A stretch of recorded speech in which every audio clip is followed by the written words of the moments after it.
All right, joining us now from the Underdog Fantasy platform. His name's Hayden Winks. You can follow him on Twitter at Hayden Winks. Made it nice and easy for us. Thanks for joining us, Hayden. Thanks for coming on. Yeah, thanks for having me.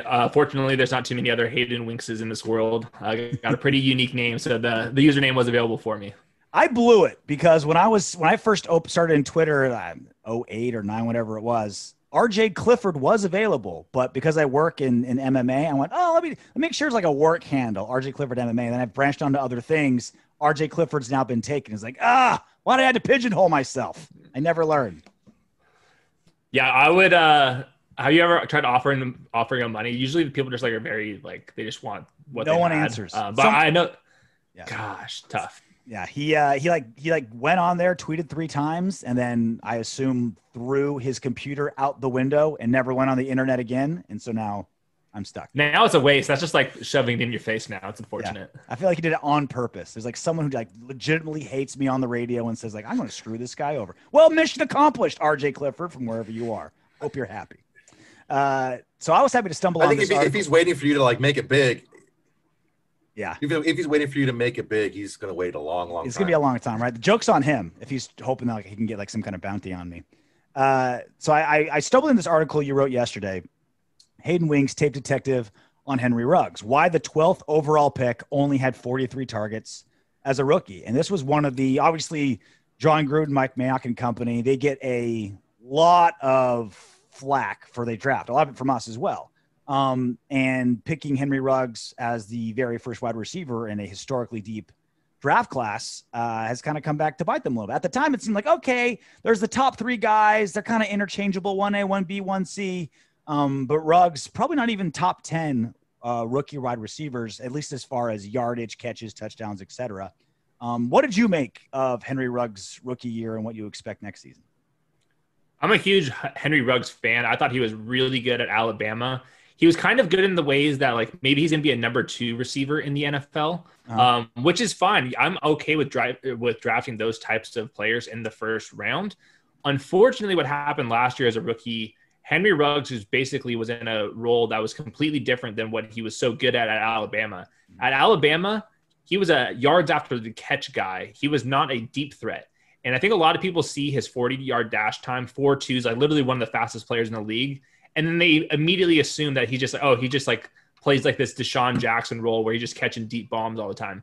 That was not the case. It was slants. It was shallow crossers. It was screens.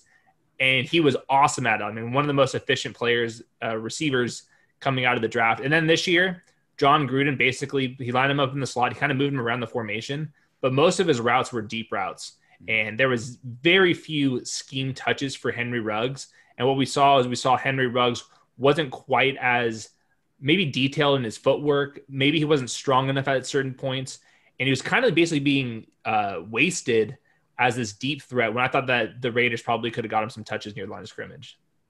Yeah, I mean, you touched on this, and it's really not something I think a lot of people outside of people who watch like a lot of Raiders-specific film, like kind of like mainstream analysts, you got 32 teams to worry about. But us guys who watch a lot of Raiders, like I feel like he got a lot more injured in game 1 against the Panthers than a lot of people give him credit for. He was still had that north-south speed, but he never cut. He didn't make cuts anymore at all. Yeah. Like the one time he made a cut was in that deep ball, that last play against the Jets. You're like, wow, he like stutter stepped and made a cut. He hasn't done that all season. So it sounds like an MCL injury to me. So part of me hopes that the Raiders knew how bad his injury was. And that's why they're like, okay, you're now a deep decoy as opposed to trying to risk you underneath, because I'm with you. Derek Carr throws a beautiful slant. Henry Ruggs runs a beautiful slant. Should have been a no-brainer. Fastest guy on the field. These bubble screens and jet sweeps should be a no-brainer, and yet that didn't happen. It didn't, and I mean, they threw him 2 screen passes last year. Like at Alabama, it was at 14 in 2018, and then 9 screen passes 2 seasons ago. And I mean, you just got none of that type of production. So maybe it was his MCL injury. I think the other thing that people always forget, when rookies get injured, they're trying to learn the playbook while like going through practice. So like practice time really matters for the rookies, especially when this last offseason, the rookies didn't get the traditional OTAs, the rookie mini camps, like all the other rookies of the previous classes have gotten. So he was already trying to climb uphill. And then when he got those injuries, it's hard to get these timing right, or the timing routes ready to go for game situations when he's not even practicing. So I think that those couple weeks early in the season when he was behind, it was very easy for Gruden and Derek Carr to be like, all right, let's just like get rid of that entire part of the playbook. And we'll just like let Henry Ruggs try to focus on this part of the game, because it's very easy just to run a 9 route. Like there's not that much timing that has to go down. But like on a bubble screen, like a half second matters a whole lot. So you really need to practice those. So this is why I'm kind of expecting Henry Ruggs to have a little bit of a bounce back season, where he's not going to be like this like fringe top 10 player in his own class. I do think that they're going to give him some scheme touches this year, especially when we saw Nelson Aguilar leave. It's basically him and not too much else on this depth chart right now. Yeah, I mean, the first game with the Panthers, he had like 7 touches in like the first half or something crazy like that. The first drive, they were handing the ball off. They did quick screens. Like they were doing all kinds of stuff with them. Is that what you see more this year? Yeah, I would guess so. And like you said, the 7 touches, it wasn't just like, oh, another out route for Henry Ruggs. It was like, now I'm in the backfield. It's going to be a toss out. Like as he's a running back, there were some screens. I mean, they dialed up a play action pass deep downfield for him. And then that stuff completely went away. And then the other thing is Jon Gruden's playbook is like notoriously hard to pick up. And there's those clips of like Chris Sims getting abused by Jon Gruden because he couldn't remember the playbook. So this, I think this happens to a lot of rookies. I think specifically Jon Gruden's the type of guy to be like, all right, get this guy out of here. Like we can only give him so much. And I think another year in the off season to get him schemed up. I also do think that the Raiders, they could have prioritized receiver if they really thought Henry Ruggs wasn't going to be able to take the second year leap. And they had a lot of cap space. They basically addressed the defense instead of receiver. So that's probably a sign that the front office, Jon Gruden, are expecting Henry Ruggs to not just be this deep threat, to be more of a player that they can get involved within the first down marker. And the Raiders need that type of guy, because that's like where Derek Carr is just so good at. Yeah, what do you think about Bryan Edwards? I'm really big on him. I think that he got a little banged up during training camp last year, kind of slowed him down, and then Aguilar took off and kind of put him in. RJ and I joke that the first maybe 4 or 5 games last year, he was a glorified offensive lineman. He just went out there and blocked the entire time. Blocked more than Darren Waller did. Yeah, That's and all he did. And he showed his ability and his strong hands, that his touchdown catch, where the defender was basically hanging on the ball and he just took it away from him. What do you think about him going forward? If Bryan Edwards can't start this year, it's just probably not going to happen for him. I mean, the Raiders need an X receiver. Henry Ruggs is never going to be an X receiver. It's too small. They don't like putting him up against press coverage on the perimeter. That's why they keep him inside a lot, and they keep him in this flanker position so he doesn't have to face that much press coverage. I didn't think that Henry Ruggs was like getting bodied by press coverage. I think that's kind of something that people say, oh, he's not producing, he can't beat press coverage. Rarely was Henry Ruggs getting press coverage, because I mean, if you're a corner, like the last thing you want is Henry Ruggs getting a step on you. So they're going to play off coverage. So Bryan Edwards, there is a role for him. It's at X receiver. It's like the Nelson Aguilar role from last year. It's going to be him versus John Brown. And John Brown's more of that, what we saw in Henry Ruggs last year, as a vertical guy that's going to be off the line of scrimmage as well. So if Bryan Edwards can't win the starting job this year, it's like definitely time to panic. But I ultimately think he's probably going to play X receiver. And there's kind of be these like little rotation between those 3 plus Hunter Renfrow. Yeah, I watched a lot of his college tape, and it was just, I mean, he was a completely different player at South Carolina. Like he would just go up and grab balls. He's just the throw it up anywhere and I'll grab it kind of guy.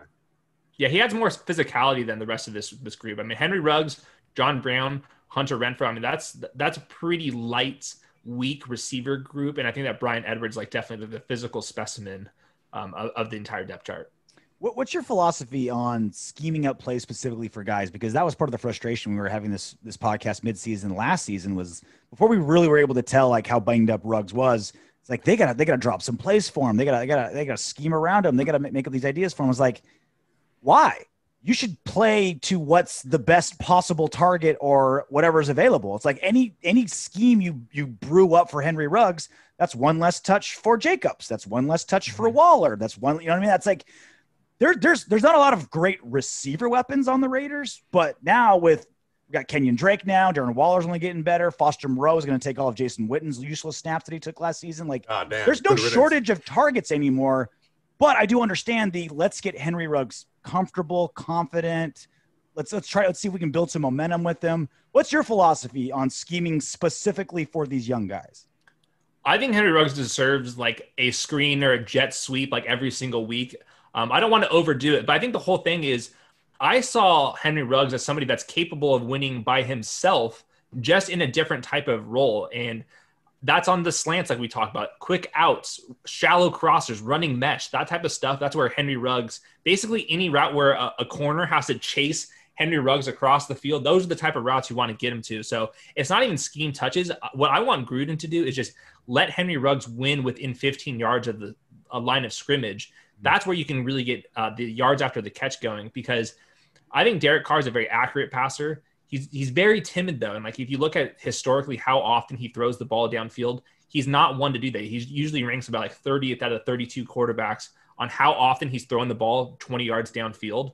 So if he's not doing that and you're spending your first round pick on those type of routes, you're just never going to get the production that you want. So it's not even necessarily schemed touches. I think that there's plenty of room for a couple of plays here and there throughout the game. It's just like using Henry Ruggs in a way where you know the quarterback feels comfortable actually throwing him the ball, because Henry Ruggs has the juice. And I'm not sure if Bryan Edwards or this late in his career, John Brown or Hunter Renfrow, they don't have the juice like Henry Ruggs does. So you have to get him the ball, not necessarily scheme touches, but like let him win in ways we've seen him win. And that's how he was winning at Alabama. Just in general, what do you think our offense looks like next season? Because it's more or less the same. Like John Brown's pretty close to a Nelson Aguilar. I think that's pretty close there. Obviously Kenyon Drake adds a whole new dimension out of the backfield, which is interesting. We're going to be tight end heavy as always, because we got, two, arguably three really good tight ends. Do you think we'll see that much different of an offense this upcoming season than the last couple of seasons? And the other reason is the last two people forget the last back-to-back last seasons, our number one receiver was out in training camp, right? Antonio Brown completely fell apart. Terrell Williams didn't play a single snap. And it's like your number one receiver's out before the season starts. Like that's going to change your game planning pretty drastically. Definitely. I think it's going to be very similar. And it's just kind of like the personnel hasn't changed too much. Like you mentioned, like you've swapped a couple of receivers, but they all like win the same direct way. So I don't really think that the scheme's going to change too much. The one thing, if I was concerned, first of all, I think that Jon Gruden is in general a very good play caller. I was frustrated by Henry Ruggs' production, but he was scheming Darren Waller open all the time. He got him out available in space against like linebackers and safeties all the time. And he's just too good for that. And Hunter Renfrow, I think, is a very limited player himself, but he has been decently productive at times too. So I think that Gruden knows what he's doing, scheming up plays. I do think that the one concern I have this year is the offensive line downgrade this year. I mean, obviously last year there's a lot of injuries. So like there wasn't like the Raiders like 2 and 3 years ago when they had like an elite offensive line. Mm-hmm. I would be a little concerned if the offensive line doesn't play as good and how much that affects Derek Carr, because Derek Carr likes to play in the pocket. When there is pressure, he likes to get rid of the ball. That's why he checks down so much. That would be my biggest concern. But I think the Raiders will have probably like in maybe like a top 10 to 16 offense, maybe even a little higher than that, just because Derek Carr and Jon Gruden have been on the same page. They are really good within 10 yards of the line of scrimmage. Yeah, I've been, I guess concerned. I think it's a little bit of a strong word for me on the line, but I would say it's definitely a question mark. Like again, like you mentioned, like cut $35 million worth of players off the line. Like that's legit, right? That's not money you find in your couch cushions. I mean, unless you're Jon Gruden, right? But when you stop and think about it, like Colton Miller, starting left tackle, right? That's no change there. Richie Incognito, should he stay healthy, which almost 40, so that's a big maybe, but solid there at guard. Denzel Good on the other guard, which he's a starter there, played great last season and before. Yep. First overall, our first round pick, right tackle Alex Leatherwood, rookie, so who knows, but all signs point towards him being hopefully potentially pretty well. And when Andre James started, 5 or 6 quarters for us, he played well. So it's like, can you replace like the quality of line that we had? Like Rodney Hudson doesn't grow on trees, right? Like that is a legit drop. But with how much money they saved versus how much this line has proven to be pretty good on their own, at least not as a cohesive unit, I don't know. Maybe I'm just like overly optimistic Raider fan, but I think question mark is fair. But like the more I break it down on these players individually and how much they've played, it's like I wouldn't be shocked if they played pretty close to our unit how they played last season. Because again, our unit last season played 3 plays together. They only played 3. They're healthy for 3 plays, and they completely fell apart. Yeah, I think the Alex Leatherwood selection surprised a lot of people, and that's why it was graded so poorly. Yep. Maybe they could have traded down, like still drafted Leather, but actually I'm pretty confident that was going to be the case. Mm-hmm. But Alex Leather was actually legit, like a very experienced, very athletic player from a Power 5 conference. Like that screams first round to me. So I think that people maybe are unfairly viewing that selection as a reach, but that doesn't mean that Alex Leather was a bad player. I think he was a good prospect, and I think that experience will probably help him out as a rookie compared to some of these other guys. Like sometimes you see like a guy from a non-Power 5 conference come in, and like that first year or two is like really tough. But I feel like these Alabama guys, I mean, obviously Henry Ruggs didn't do this, but on the offensive line, that much experience, that much athleticism, he can only be so bad. So I'm expecting good things from Alex Leatherwood. I will say the Raiders' biggest problem, the Chiefs, the Broncos are going to be better because they're healthier, and the freaking Chargers. Like this is like one of the best divisions in the league. So, I mean, the bar to clear is super high. So that's like the big thing. There's nothing you guys can do about that, but Justin Herbert's good. The Broncos top to bottom are good. And obviously the Chiefs have been dominant. So yeah, I was saying a couple weeks ago, if the Broncos get Aaron Rodgers, I'm just gonna be thinking of baseball season. All football season long. I'm just like, God damn it. Yeah. I told telling RJ about Teddy Bridgewater. It's like he doesn't turn the ball over. He's a serviceable quarterback. When he's had weapons, he wins games. That's all the Broncos were missing. They had a freaking wide receiver playing quarterback last year. This guy is going to be a massive upgrade. He's not going to be a turnover machine like Drew Lock was. Justin Herbert's just going to be scary. He was doing stuff that he didn't do in college. And just another year in the system.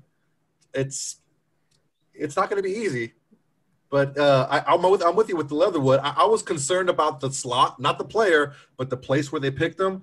But normally, offensive linemen from big conferences they transform, but pretty easily, pretty well to the NFL because they're playing against NFL type defensive linemen every week. Yeah, definitely. Yeah. As for the Broncos, I mean, Teddy Bridgewater's a distributor, but you have 2 second-year wide receivers. You have a third-year tight end. I mean, there's a lot of ways this Broncos offense could get a lot better. So the Raiders are going to put up a lot of points this year just because they're going to be possibly trailing. They're going to be in a lot of shootouts this year. I think Derek Carr is like a fringe top 10, 15 quarterback somewhere in there. And he's usually more efficient than that. So just like we started the conversation, if Ruggs could be that number 1 receiver, his productions like could easily double, triple this season just because of like the way that the Raiders need him to be. And I think there was enough last year. There's enough flashes that you can kind of expect it. And especially when you add the context, the injury, the off season, all that type of stuff. I think people are trying to like sell Henry Ruggs as this like first round bust. I think it's way, way, way too early for that. So what about the fantasy repercussions for the Raiders? Because, for the longest time, it's like, all right, in my fantasy football leagues, I got to get a Raider on there. And it was just like kicker. All right, I got somebody. Great, I got a kicker. Yeah, Janikowski. Thank God he was around. Now, Jacobs is top 5 guy. Darren Waller's a top 3 guy. But with Kenyon Drake coming, I'm wondering what that means for Jacobs' production. With, Foster Moreau and maybe these receivers getting better. What does that do for Waller's production? Like, what do you make of the Raiders fantasy-wise leading into next season? I think Darren Waller is for sure the headliner. And I think that there's a debate right now between George Kittle and Darren Waller as the number 2 tight end in fantasy behind Kelsey.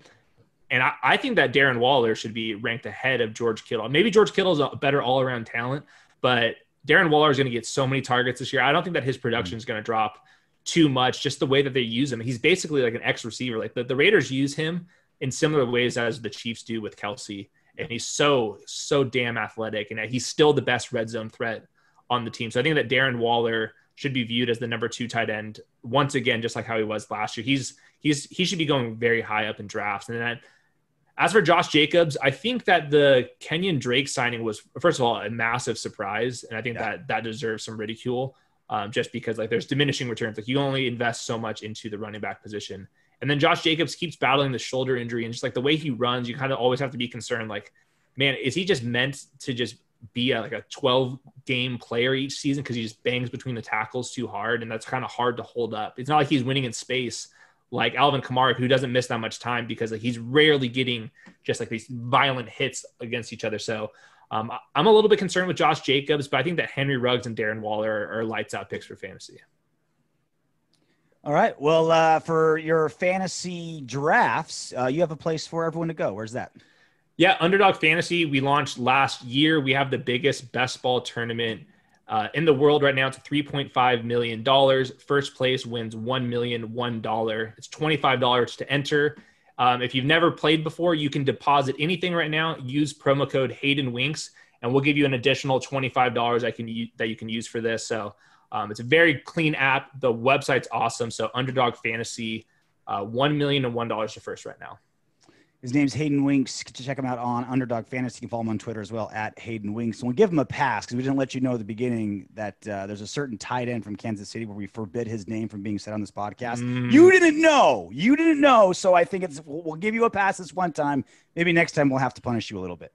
Yeah, maybe he doesn't have to catch like 13 passes against you guys this year. Maybe that's what Moorig's supposed to be helping out with, so you don't have to deal with that Kansas City tight end. Considering all the safeties we signed, drafted, and picked up to stop him, hopefully somebody will figure it out. Hey, this was great. Thanks for coming on. No problem. Hey, Windbags. If you want Darren Waller to catch 20 touchdown passes this season, don't be afraid to click those subscribe, like, share, and comment buttons. Plus, your comment could be featured in the next What Up, Windbags?